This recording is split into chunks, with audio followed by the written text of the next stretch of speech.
माशाल्लाह, ये क्या होती इतना बड़ा बड़ा? ये ओबा होती ओबा ने कैरियो होती तो कैरियो खाती जो खाती ये ओबा की कैरियो होती। हाँ वो कैरियो होती क्या होती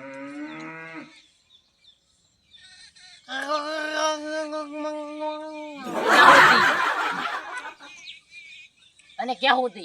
इसमें तो बहुत खट्टा खट्टा होती। तो खाटी होती ना कि मीठी होती? तो मेरे को मालूम नहीं होती, ये खट्टा खट्टा निकलती। ये खट्टा ही होती। खट्टा होती। हाँ खट्टा होती। मैं नमक वमक निकला हो ना, हाँ सारा लगती। सारा लगती। बहुत बढ़िया। और कुछ? और बता ना हो और आगे आगे हाँ आगे आगे क्या होती? साले नीचे तो उतर पता नहीं चलता साली की। माशाल्लाह चल्ला। हाँ ये क्या होती इतना बड़ा घोड़ी? ये डोरा होती डोरा कोड़ी नहीं होती। कैसा ढोरा? डोरा लगे ब्याह पहले दो ऐसे ऐसे दो होती है, हाँ वीडियो में ये देखते वो हैं। होती वो होती। और कुछ? और कुछ बता दे आगे आगे बता। आगे। चलो।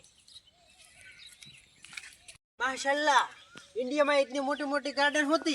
गार्डन नहीं तारो डोहा बाजरी से फिर तू फोटो भरी मेरी। खाना वाला रोटला इधर करते। हाँ रोटला बाजरी ना रोटला ऐसे बाजरी होती। तो मेरे को लगा कि गार्डन होती। वो 24 कलाक उभी उभी रहती। हाँ उभी उभी रहती अपन है। वाड़ती એટલે કહણ લડતી और થેસર में ભરાવતી એટલે બાજરી આવતી। ये माशाल्लाह, ये क्या होती? એક નહીં તારો બા પેનું કોણ જાય यो से કોટલો रोटला होती। गोबर कहते हैं। गोबर गोबर आगे चलते।